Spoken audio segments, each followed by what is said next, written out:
ஆ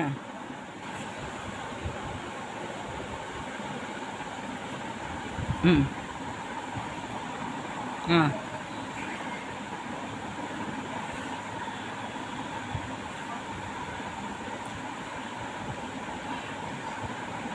இப்போ நாட் போட்டாச்சு.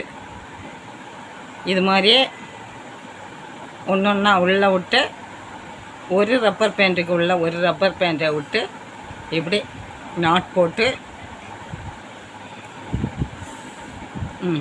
வேறு வேறு கலர் எடு. வேறு வேறு கலர் எடுப்பா.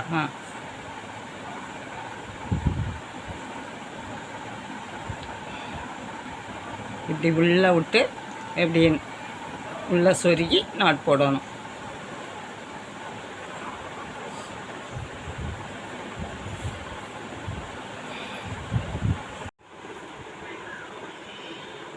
இப்போ எஸ்க்கு போட்டு லாக் பண்ணு.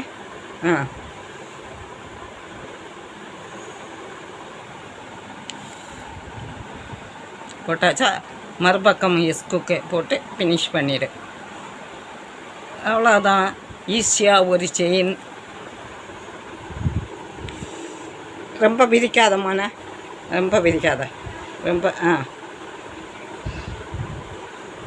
காட்டு செயினை காட்டு. ரொம்ப இழுக்காத. ரொம்ப இழுத்தா சேப்பு மாறிடுது. வீட்டில் இருக்கிற ரப்பர் பேண்ட் வச்சு இப்போ ஒரு ப்ரேஸ்லெட் செயினை பண்ணியிருக்கேன். இந்த வீடியோ உங்களுக்கு பிடிச்சிருந்தால் லைக் பண்ணுங்கள், ஷேர் பண்ணுங்கள், கமெண்ட் பண்ணுங்கள், சப்ஸ்கிரைபர் பட்டனை அழுத்துங்க ப்ளீஸ்.